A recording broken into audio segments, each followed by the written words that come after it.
प्रधानमंत्री नरेंद्र मोदी ने कहा कि पिछले कुछ सालों में भारत में 8 करोड़ नए रोजगार उत्पन्न हुए हैं, जो देश की स्थिति के बारे में झूठा दावा करने वालों को गलत साबित करते हैं। उनका मानना है कि इंफ्रास्ट्रक्चर प्रोजेक्ट से रोजगार सृजन होता है और इसकी गति बढ़ने से रोजगार सृजन में भी तेजी आ रही है। प्रधानमंत्री नरेंद्र मोदी शनिवार को मुंबई पहुंचे। उन्होंने 29,400 करोड़ रुपए के इंफ्रास्ट्रक्चर प्रोजेक्ट की शुरुआत की। उन्होंने कहा कि पिछले 3 से 4 सालों में भारत में 8 करोड़ नई नौकरियां पैदा हुई। इससे उन लोगों को जवाब मिल गया जो देश की हालत पर सवाल उठा रहे थे। लोकसभा चुनाव के बाद पीएम मोदी का मुंबई ये पहला दौरा था। पीएम मोदी ने कहा, देश की जनता समझदार है और जनता इसे पहचान रही है। जैसे ही नई सरकार ने शपथ ली, हमने गरीबों को पक्के मकान देने की दिशा में कदम उठाया और इनमें कई आदिवासियों और दलितों के घर भी शामिल है। हर इंफ्रास्ट्रक्चर प्रोजेक्ट से रोजगार पैदा होता है और इसकी गति बढ़ने से रोजगार सृजन भी बढ़ रहा है।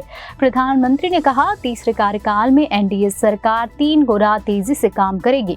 महाराष्ट्र में उद्योग, कृषि, वित्त क्षेत्र की ताकत है और इसी ने मुंबई को वित्तीय केंद्र बनाया है। मैं मुंबई को फिनटेक कैपिटल और महाराष्ट्र को देश की टूरिज्म कैपिटल बनाना चाहता हूँ। पीएम मोदी ने कहा, मुंबई के कोस्टल रोड और अटल सेतु को पूरा कर लिया है और इसे देरी करने के प्रयास किए जा रहे हैं, लेकिन आज 20,000 कारें रोजाना इसका यानी अटल सेतु का उपयोग कर रही है। साथ ही इसकी वजह से 20 से 25 लाख रुपए का ईंधन बच रहा है। इसी अप्रोच से हम मुंबई के परिवहन को हर तरह से उन्नत बना रहे हैं।